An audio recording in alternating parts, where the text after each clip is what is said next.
کہ موت کا انتظار کیا تھا اور عشق علی میں تھا۔ یہ زباں کاٹ دو، یہ جسم و جاں کاٹ دو، یہ زباں کاٹ دو، یہ جسم و جاں کاٹ دو، مدت مرتضیٰ کی سزا دو مجھے۔ یہ زباں کاٹ دو، یہ جسم و جاں کاٹ دو، مدت مرتضیٰ کی سزا دو مجھے۔ ذکر شاہ نجف سے رکوں گا نہیں، ذکر شاہ نجف سے رکوں گا نہیں، چاہے 100 بار سولی چڑھا دو مجھے، چاہے 100 بار سولی چڑھا دو مجھے۔ ٹکڑے ٹکڑے کرو میرا سارا بدن، ٹکڑے ٹکڑے کرو میرا سارا بدن، آگ روشن کرو اور جلا دو مجھے۔ جب میرے جسم کی راکھ بن جائے نا، جب میرے جسم کی راکھ بن جائے نا، ظالموں پھر ہوا میں اڑا دو اسے۔ ایک دو دن نہیں صبح محشر تلک، ایک دو دن نہیں صبح محشر تلک، جس طرف جس جگہ یہ ہوا جائے گی، یہ علی کے موالی کا وعدہ رہا، یا علی کی صدا آئے گی۔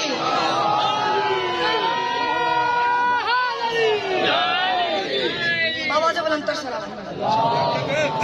یہ تھا نانا ذاکر سید اشرف عباس، میرے بھتیجے کا بیٹا ہے، میرا پوتا بھی ہے۔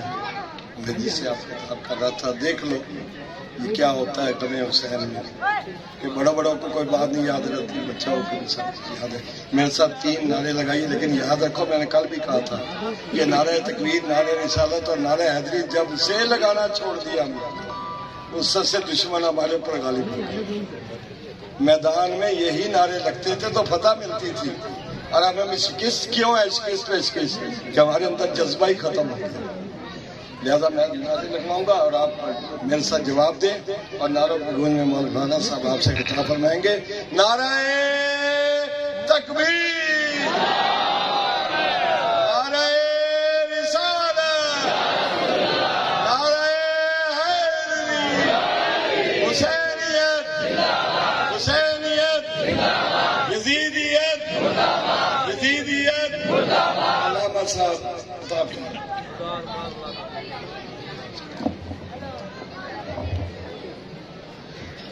اعوذ باللہ من الشیطان الرجیم، بسم اللہ الرحمن الرحیم۔ حسین منی و انا من الحسین۔ تمام میرے شیعہ سنی دوستو، آپ تمام حضرات یہاں حسین ابن علی علیہ السلام کے غم میں حاضر ہوئے ہیں۔ رسول خدا نے یہ جملہ کہہ کے کائنات کے تمام لوگوں کی زبانوں پہ تالا لگا دیا کہ حسین اپنی، حسین مجھ سے ہے، میں حسین سے ہوں۔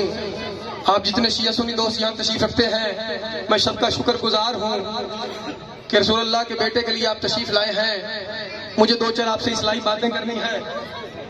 دیکھیے، جب تک کسی چیز کی اہمیت کے بارے میں شاہ صاحب اندازہ نہ ہو، پھر اس کی قدر و قیمت کا اندازہ نہیں لگایا جا سکتا۔ وہ حسین ابن علی جس کے لیے رسول نے کہا حسین منی و انا من الحسین، اس کی اہمیت کو سمجھنا پہلے بہت ضروری ہے۔ جب آپ حسین کی اہمیت کو سمجھ جائیں گے، پھر معرفت کی منزل میں آ جائیں گے، اور الحمدللہ پھر ہمارے درمیان جو اختلافات ہیں وہ ختم ہو جائیں گے۔ رسول نے کہا حسین منی و انا من الحسین، میں نے کہا حسین کی پہلے قدر و قیمت سمجھیے۔ یہ وہی حسین ہے کہ ایک مرتبہ رسول خدا مسجد نبوی میں خطبہ ارشاد فرما رہے تھے منبر پر بیٹھ کر کہ رسول خدا کے سامنے حسین ابن علی تشریف لائے کہ حسین کا دامن میں پاؤں اٹکا کہ حسین گرنے لگے۔ رسول خدا نے شاہ صاحب اپنے منبر کو چھوڑ دیا اور جلدی سے حسین کی طرف دوڑے کہ حسین کو اٹھا لیا جائے۔ میں نے کہا اہمیت حسین سمجھیں گے تو مقصد حسین سمجھ آ جائے گا۔ دیکھیے، آپ حضرات بیٹھے ہیں یہاں پر، میں ایک مثال دے دوں۔ میرے شیعہ سنی دوستوں، بات کو غور سے توجہ سے سنیے گا۔ میں آپ کے سامنے خطاب کر رہا ہوں، دینی باتیں کر رہا ہوں۔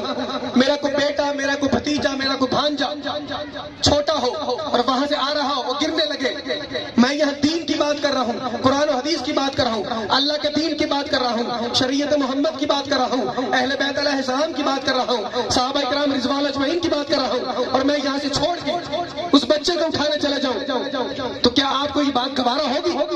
جبکہ اتنے لوگ بیٹھے ہیں، آپ کہیں گے جناب والا دیکھیے آپ دین کی بات کر رہے تھے، اتنے لوگ جو بیٹھے ہیں آپ کسی کو بھی کہہ دیتے وہ بچے کو گرنے سے بچا لیتا، لیکن آپ کو یہاں سے نہیں جانا چاہیے تھا۔ میں نے کہا اہمیت حسین سمجھے، لیکن رسول خدا نے شاہ صاحب کسی صحابی کو نہیں کہا کہ حسین گر رہے ہیں اس کو تھام لو، خود منبر چھوڑ دیا۔ میں ایک اور مثال دے دوں، میں یہاں آپ کے سامنے خطاب کر رہا ہوں نا، مثال کے طور پر یہاں کوئی ریل ہو جس پہ ہم قرآن رکھتے ہیں، کوئی صفحہ ہو قرآن کا یا عربی کی کوئی قرآن کی تحریر ہو کسی آیت کی، میں آپ کے سامنے شاہ صاحب پڑھ رہا ہوں اور ہوا چلے اور خدا نے خواستہ وہ تحریر گرنے لگے اور میں آپ کے سامنے تقریر کرتا رہوں اور میں دیکھ بھی رہا ہوں کہ وہ قرآن کی آیت ہے وہ گر رہی ہے، میں تقریر کرتا رہوں، ذرا بلند آواز سے بول کے بتائیے گا کہ آپ کو یہ بات گوارا رہے گی؟ ذرا بلند آواز سے بتائیں گوارا رہے گی؟ نہیں رہے گی۔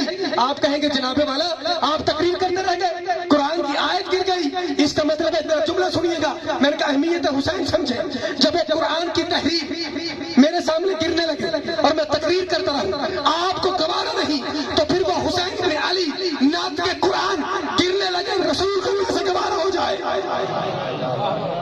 اہمیت حسین خدا را سمجھیے، اور وہی مسجد نبوی یہ رسول نے بتائی نا، جا کر اٹھا کر اللہ نے پھر بتائی حسین تو سجدہ کر۔ حسین میں آخری سجدہ کس پر آخر میں بات کروں گا، ادھر جب رسول نے سجدہ کیا تھا مسجد نبوی میں، آپ سب کے بچوں کو یہ بات یاد ہوگی، لیکن اہمیت حسین سمجھے، سجدے میں تھے رسول خدا، حسین پشت پہ آ گئے، رسول خدا اٹھ سکتے تھے کہ نہیں؟ اللہ کے نبی ہے، بچہ ہے، لیکن اللہ نے کہا نہیں، جبریل جا رسول سے درود و سلام کہے، اسے کہا جب تک حسین پشت پہ ہے سر نہیں اٹھانا۔ اہمیت حسین ابن علی اگر ذہنوں میں اجاگر ہو جائے گی پھر تمام اختلافات تمام چیزیں دم توڑ گئی۔ آپ جتنے شیعہ سنی دوست حضرات تشریف فرمائے، غور سے 2-4 منٹ کی جو میری زحمت ہے اس کو برداشت کیجیے گا تاکہ آپ کے ذہنوں میں مقصد حسین سمجھ آ جائے۔ سر نہ اٹھایا، کیوں؟ اللہ بتا رہا ہے کہ حسین کی اہمیت کیا ہے۔ آئیے اس بات کی طرف جانا چاہتا ہوں۔ ہم جہاں ماتم مجلس کرتے ہیں، نوحہ خوانی کرتے ہیں، علم آتا ہے، زلجنا آتا ہے، تمام شیعہ سنی دوست آتے ہیں جن کے ذہنوں میں بہت سے سوالات بھی جنم لیتے ہیں، سرکار یہ بات کیوں ہے، یہ بات کیوں ہے؟ دیکھیے سوال کا ابھرنا نیچرلی ہے، قدرتی ہے، آپ کا حق بنتا ہے آپ پوچھیں۔ اللہ بھی کہتا ہے کہ اگر آپ کو نہیں معلوم آپ اہل علم سے سوال کریں، جھگڑنے کے لیے نہیں، سمجھنے۔ میں پھر سے دوبارہ کہہ رہا ہوں، شکر گزار ہوں آپ ساتھ یہاں تشریف لائے سارے شیعہ سنی دوست۔ میں نے کہا اہمیت حسین کو سمجھے، رسول خدا نے کیا فرمایا تھا، تمہارے درمیان 2 طرح کے در چیزیں چھوڑے جا رہا ہوں، ایک اللہ کا قرآن، ایک اطرت اہل بیت۔ میں بار بار یہ جملہ کہہ رہا ہوں، اہمیت کو خدا نہ سمجھے، جب رسول خدا ہمارے اور آپ کے درمیان قرآن جیسی معتبر کتاب چھوڑ کے چلے گئے اور اہل بیت علیہ السلام جیسی شخصیات کو چھوڑ کر چلے گئے، اب ہم نے اپنی زندگی کا تمام طریقہ قرآن اور کردار محمد و آل محمد سے سیکھنا ہے۔ ہم نے دیکھنا ہے قرآن ہماری کیا تربیت کرتا ہے، اہل بیت علیہ السلام اپنے کردار سے سنت سے ہماری کیا تربیت کرتے ہیں، ہم نے اسی کو اپنانا ہے۔ توجہ ہے سب کی سرکار، تاکہ مقصد اس کے بغیر سمجھ نہیں آئے گا جب تک آپ اہل بیت علیہ السلام کے کردار کو، سنت کو، قرآن کو نہیں سمجھیں گے۔ ہم دیکھیں گے اہل بیت علیہ السلام نے کیا دیا ہے، قرآن نے ہمیں کیا موضوع دیا ہے۔ چلیے اس نقطے پر آج جس کے لیے حکم ملا ہے، ہم یہاں سب رونے کے لیے آئے ہیں۔ بہت سے حضرات سوال کرتے ہوں گے، سرکار آپ ماتم کرتے رہتے ہیں، روتے رہتے ہیں، مقصد صرف آج سوالوں کا جواب نہیں ہے، لیکن مقصد حسین سمجھانے کے لیے کہ خدا را دوسروں کی باتوں میں مت آئے، آئیے پڑھیے، کچھ سوال کیجئے، سمجھیے، آپس میں الجھے نا۔ اگر آپ کو حسین کا مقصد سمجھ آ گیا تو میں ضمانت سے کہتا ہوں پھر جنت آپ کی ہے۔ اگر آپ کو مقصد حسین سمجھ آ گیا، اگر آپ کو مقصد حسین سمجھ آ گیا، جب رسول چھوڑ کر چلے گئے اب ہم روتے کیوں ہیں، کیوں افسوس کرتے ہیں؟ ذرا جا کے 2 منٹ سن لیجیے۔ رسول خدا حسین ابن علی کو لے کر گود میں بیٹھے ہوئے ہیں، ہزاروں قطار روئے جا رہے ہیں۔ تمام شیعہ سنی کتابوں میں یہ حدیث موجود ہے، چاہ کے دیکھ لیجیے گا، اپنی مرضی کے مولانا سے پوچھ لیجیے گا، کوئی اختلافی بات کرنے کا میں عادی نہیں۔ حسین ابن علی کے آنسو گر رہے ہیں چہرے پر۔ سیدہ فاطمہ آئی اور آ کر کہ بابا جان آپ کیوں رو رہے ہیں؟ کہا بھی مجھے جبریل نے خبر دی ہے کہ میری امت میرے اس بچے کو مار ڈالے گی۔ اب رسول خدا جو رو رہے ہیں، اب تمام شیعہ سنی دوستوں کو پوچھتا ہوں، رسول کی زندگی ہمارے لیے اسوہ حسنہ نہیں ہے؟ ہمارے لیے سیرت نہیں ہے؟ تو جب رسول خدا ابھی واقعہ بھی نہیں ہوا، ابھی 61 ہجری بہت دور کی بات ہے، 50 سال 60 سال پہلے حسین ابن علی پر رسول خدا گریہ کر رہے ہیں، رسول خدا رو رہے ہیں، پر ایمان سے سوچ کے ٹھنڈے دل سے بتائیے گا کیا حسین پہ رونا سنت رسول نہیں؟ ذرا بول کے بتائیے، کیا حسین پہ رونا کیا سنت رسول نہیں؟ تو شیعہ سنی دوستو، حسین پہ رونا سنت رسول ہے۔ ہم یا کٹھے کیوں ہوئے؟ کوئی مقصد ہے ہمارا؟ ہم بتانا چاہتے ہیں ہم کس مقصد کے تحت آئے ہیں۔ ہم حسین پر رونے کے لیے آئے ہیں، تو ہم حسین پر رونا ہم نے رسول سے سیکھا ہے، جس کی ہم امت ہے۔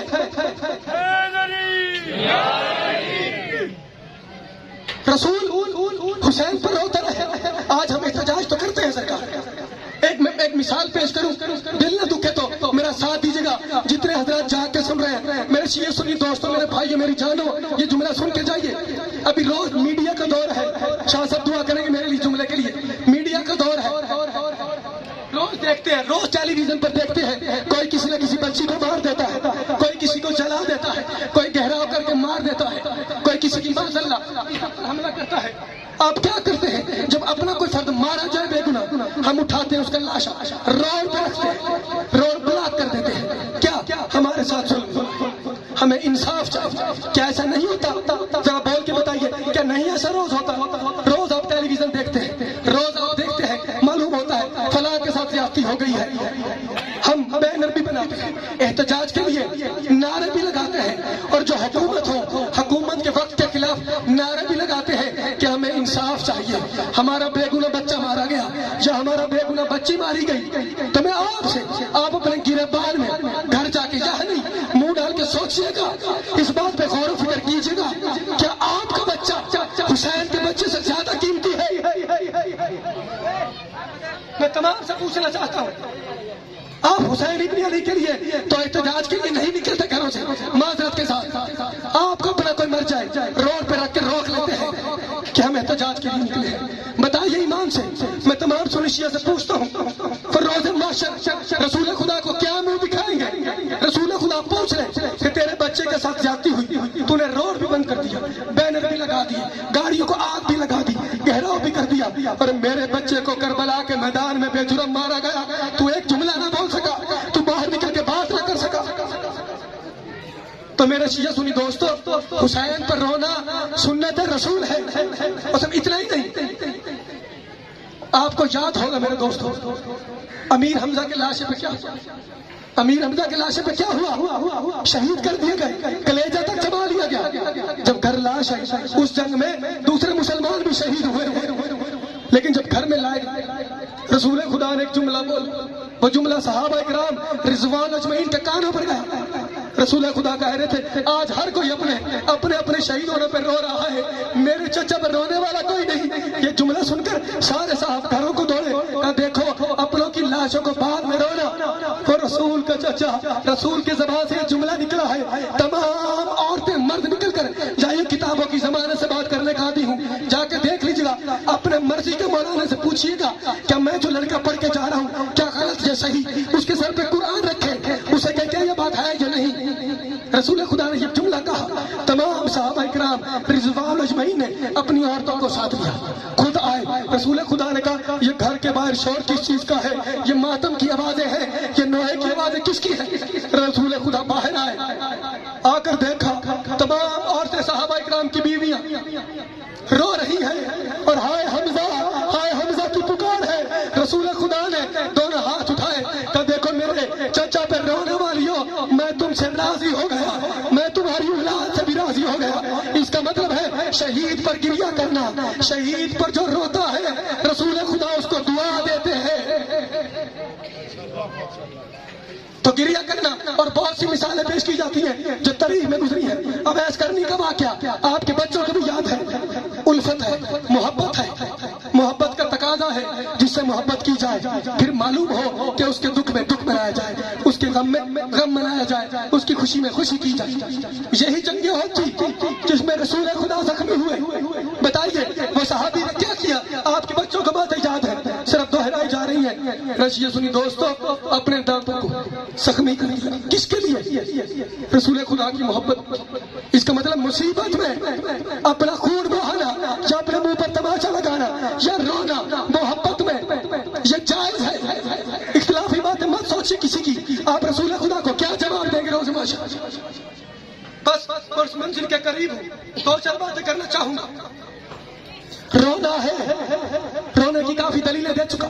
اب یہ لوگ ماتمی میرے سامنے دیکھیے ماتم کر کے آئے، کسی کے سینے سے کسی کے کمر سے لہو ہے۔ آپ کہیں گے سرکار یہ لہو کیوں نکال کے آ گیا، یہ ماتم کر کے کیوں آ گیا؟ میں نے کہا تھا رسول خدا دو چیزیں چھوڑ کر گئے ہیں، ایک قرآن اور دوسرا اطرت اہل بیت۔ ہم قرآن کے بعد قرآن کے ساتھ کس کو دیکھیں گے؟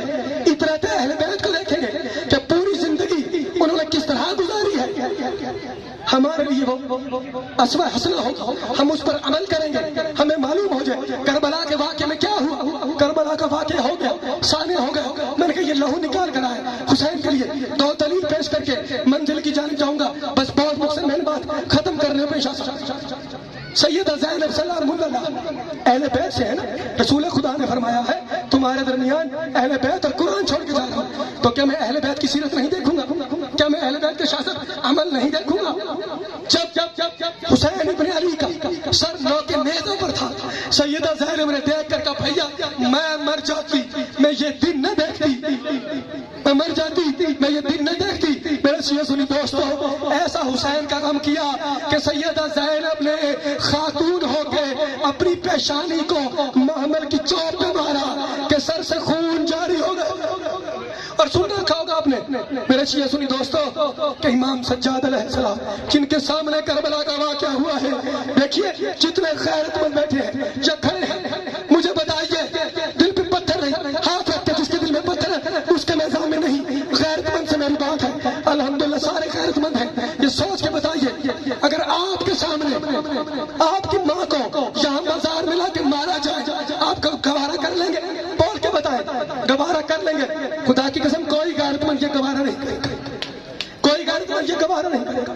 چلیے ماں نہیں، اگر آپ کی بہن کو معاذاللہ شاہ پر کوئی تماچے مارے، کوئی نوجوان مجھے بتائے غیرت مند وہ برداشت کرے گا؟ وہ مر جائے گا یا مار دے گا یا مر جائے گا؟ اب مجھے بتائیے دل پہ ہاتھ رکھ کے کربلا کے میدان میں بھائی کے سامنے بہنوں کو مارتے رہے ہیں، باپ کے سامنے بیٹیوں کو مارتے رہے ہیں، پھر ہم سے کہا جاتا ہے سرکار آپ روتے کیوں ہیں؟ ارے آپ یہ کیوں نہیں کہتے یا تم مر کیوں نہیں جاتے؟ ہم محبت کا حق ادا کرنے کے لیے آئے ہیں، ہم اسے صرف سوال ہے، ہم ہی صرف جواب دے رہے ہیں، ہم سوال تو ہمیں کرنا چاہیے معذرت کے ساتھ، کسی کا دل دکھے تو معاف کرنا۔ میرے شیعہ سنی دوستو، کیا سوال کا میرا حق نہیں بنتا؟ کیا صرف آپ ہی کا حق ہے؟ میں آپ سے یہ نہ پوچھوں کہ سرکار رسول کی اولاد ذبح کر دی گئی، آپ کیوں نہیں روتے؟ آپ گریہ کیوں نہیں کرتے؟ اور بات تو مجھے کرنی چاہیے، آپ مجھے کہہ رہے ہیں۔ میں رسول کی سنت پر عمل کر کے رو رہا ہوں، صحابہ کرام کی سنت پر عمل کر کے اپنا لہو بہا رہا ہوں۔ اور امام سجاد کے بارے میں نے کہا سن چکے ہیں نا، 40 سال گریہ کرتے رہے، 40 سال روتے رہے۔ ایک روایت پڑھ دوں، کسی نے تیرے مولا امام سجاد کے سامنے جن کو زین العابدین کہا جاتا ہے، میرے شیعہ سنی دوستو جو کربلا میں ساتھ رہے ہیں، واپس بھی بیویوں کو لے کر آئے ہیں، بہت عرصہ 35 سے 40 سال اس کے بعد زندہ رہے، روتے رہے، مختلف روایات ہیں۔ کسی بندے نے کربلا کے مسائب ان کے سامنے پڑھے، کربلا کے مسائب ان کے سامنے پڑے۔ ماتمیوں میری طرف دیکھیے گا، امام سجاد کا واسطہ ہے، ماتمی میری طرف دیکھے اس جملے کے لیے۔ امام سجاد کو جب کہا نا مسائب کا جملہ سنا جو کربلا میں بیت گئی، تیرے مولا اٹھے کھڑے ہوئے اور اپنا سر دیوار میں مار دیا، تیرے مولا کا ناک بھی زخمی، پیشانی بھی زخمی، پیشانی سے لہو نکلتا رہا۔ کس کے لیے؟ امام سجاد حسین ابن علی کے لیے، رسول کی اولاد کے لیے روتے رہے۔ آج ہم رسول کی اولاد کے لیے رونے آئے ہیں۔ میرے شیعہ سنی دوستو، جو بھی بندہ محمد و آل محمد پر روتا ہے وہ رسول اللہ کو راضی کرتا ہے، وہ اللہ کو راضی کرتا ہے۔ حسین نے کچھ اپنے لیے تو نہیں کیا، خود مقصد حسین یہی تھا۔ حسین جب گھر سے نکل رہے تھے، معلوم ہے شیعہ سنی دوستو کیا کہہ رہے تھے؟ کہہ رہے دیکھو میں جو گھر سے نکل رہا ہوں، میرا مقصد